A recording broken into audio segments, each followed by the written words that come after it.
From Washington, this is VOA News. Hello, I'm Ann Bald reporting. Protests against the U.S. Jerusalem decision. Protests took place Friday around the world in reaction to U.S. President Donald Trump's decision this week to recognize Jerusalem as Israel's capital. VOA's Jeff Custer reports. Along with Israel and the West Bank, demonstrations were reported Friday in, among other nations, Iraq, Somalia, Turkey, Pakistan, and Indonesia, the world's most populous Muslim-majority country. Protesters in Jakarta marched on the U.S. Embassy, carrying anti-Trump signs and chanting slogans. Meanwhile, a Palestinian man was killed by Israeli soldiers in Gaza Friday during clashes in a day of rage called for by Palestinians after the U.S. recognition of Jerusalem. U.S. Secretary of State Rex Tillerson, during a news briefing in Paris, insisted Trump's decision still leaves room for peace negotiations. I think with respect to the rest of Jerusalem, the president indicated in his statement that his decision to recognize Jerusalem as the capital of Israel and his direction to the State Department to begin the process of moving the embassy did not indicate any final status for Jerusalem. Israel considers all of Jerusalem to be its capital. Palestinians claim the eastern part of Jerusalem as the capital of a future independent state. Jeff Custer, VOA News, Washington.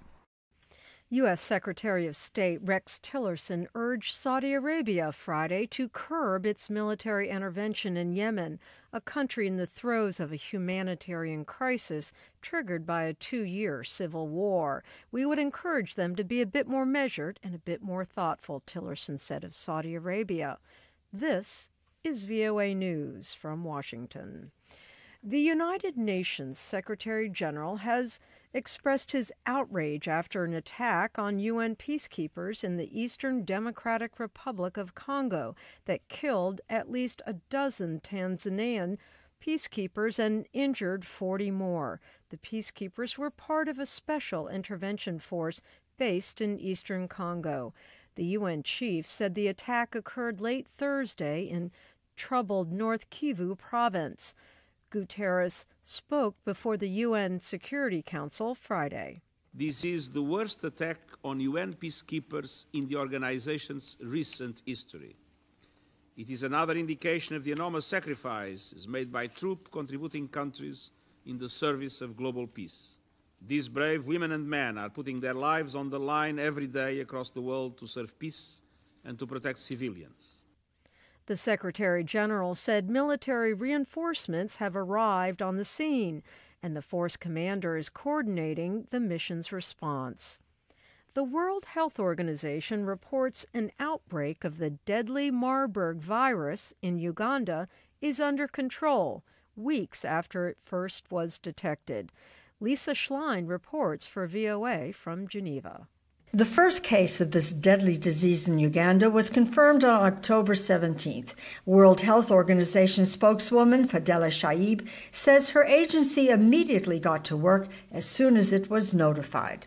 Within 24 hours of being informed by the Ugandan health authorities in early October, WHO deployed a rapid response team to the remote mountainous area. Marburg is a highly fatal disease caused by a virus from the same family as that of Ebola. WHO reports 3 people died over the course of the outbreak, which affected 2 districts in eastern Uganda near the Kenyan border. Lisa Schlein for VOA News, Geneva.